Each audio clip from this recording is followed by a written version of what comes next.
हमारी कौन सी अरदास सतगुरु के कानों तक ज़्यादा पहुंचती है? आपने कभी इस बारे में विचार किया है?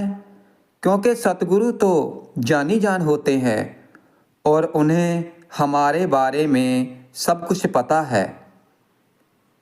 वो जानते हैं। और एक बार ये तो विचार करो कि सतगुरु की कितनी बड़ी संगत है और उनके कितने ही प्यारे हैं, और वो सतगुरु के प्यारे सतगुरु को कुछ ना कुछ अरदास करते ज़रूर हैं। और इस बात का कभी विचार किया है कि अरदास हमारे सतगुरु के कानों में कितना शोर पैदा करती है? जब हम अरदास करते हैं तो सतगुरु के कानों में कितना शोर होता होगा। और हम जो अरदास करते हैं तो वो कैसे करते हैं, कभी सोचा है? क्योंकि ज़्यादातर लोग तो यही फरियाद अरदास करते हैं अपने कारोबार के बारे में, अपने परिवार के बारे में और बच्चों के बारे में, और कभी खुद के बारे में, धन दौलत के बारे में, और यही तो मांगते रहते हैं। और फिर एक साथ इतना शोर हो और फिर उन्हें पता चल जाना और सब जानी जान है, तो ये सब बहुत ऊंचे दर्जे की बातें हैं। हमें इन्हें समझने की ज़रूरत है। अब सबसे पहले ये विचार करो कि हमारे सतगुरु को हमारी बात का पता कैसे चल जाता है।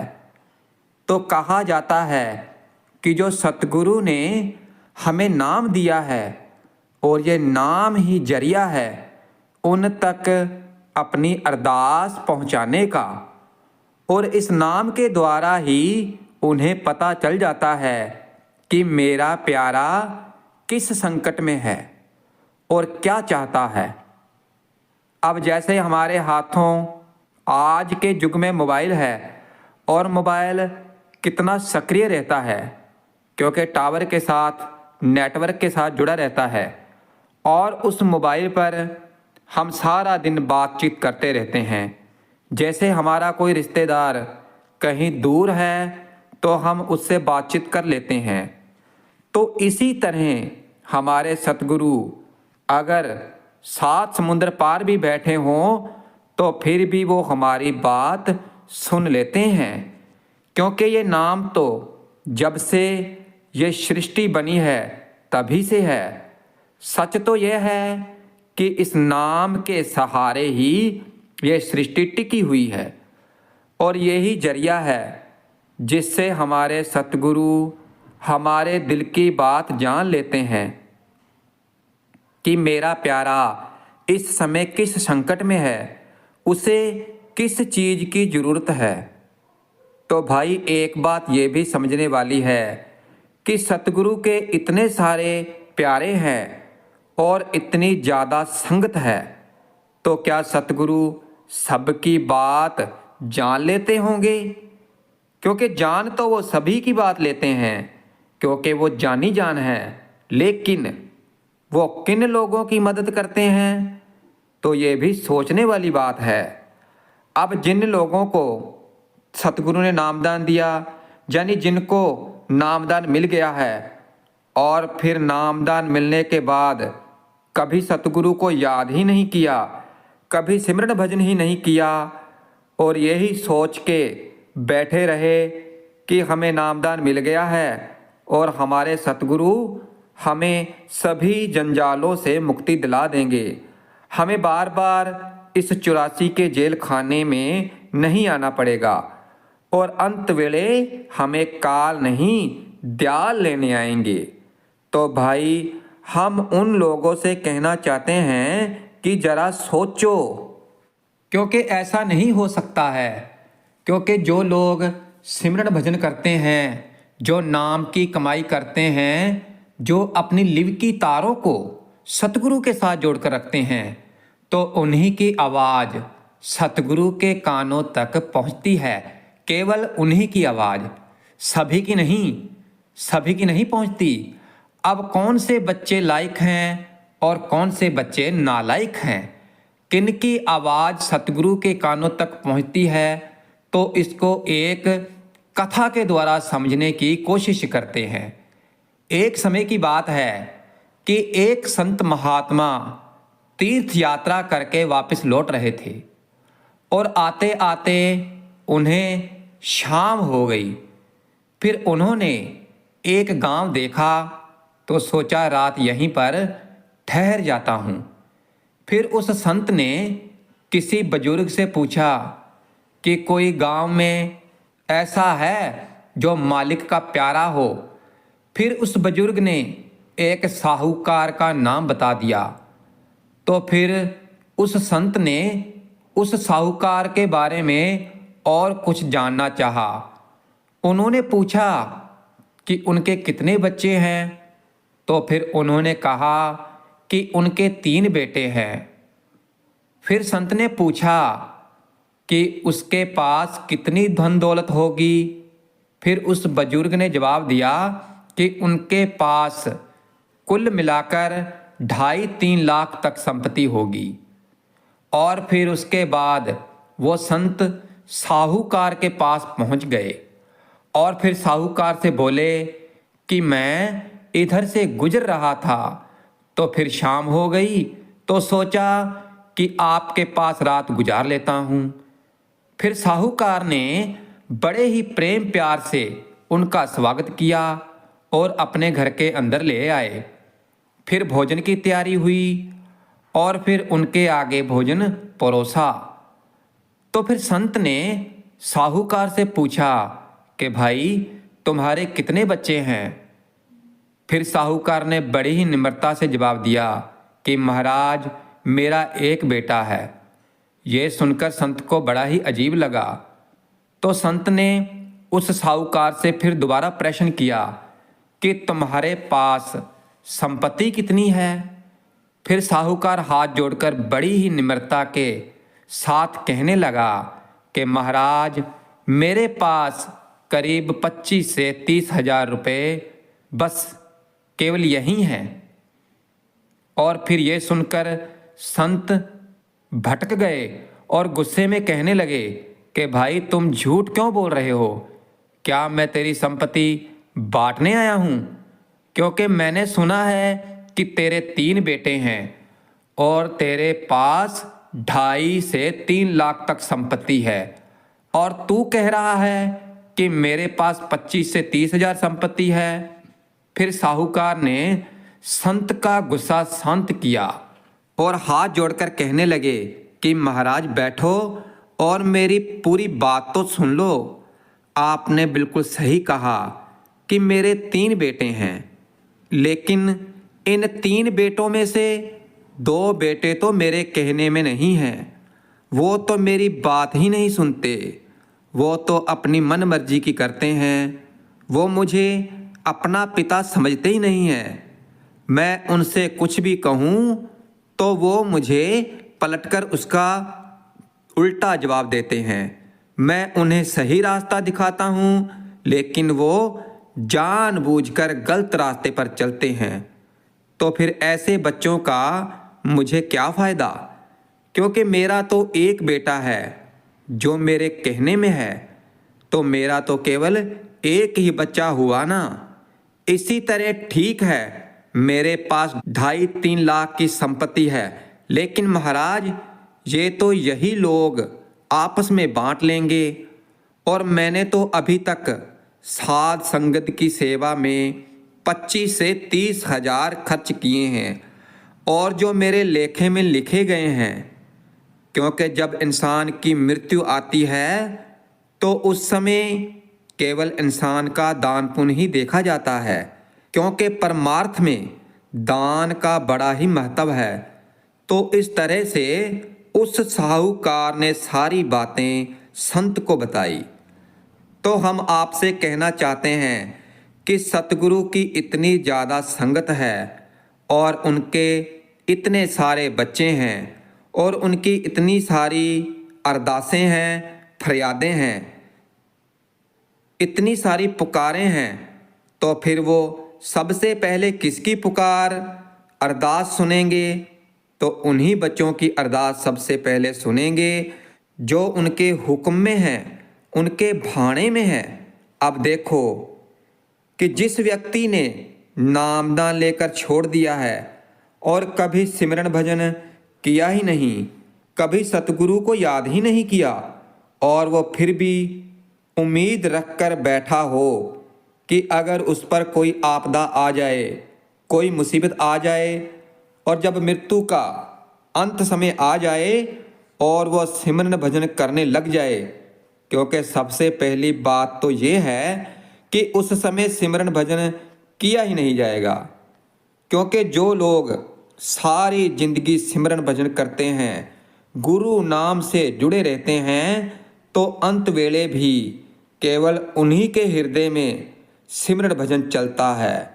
और जिन्होंने सारी जिंदगी सिमरन भजन ही नहीं किया, नाम की कमाई नहीं की, तो उनके हृदय में गुरु नाम नहीं चल सकता।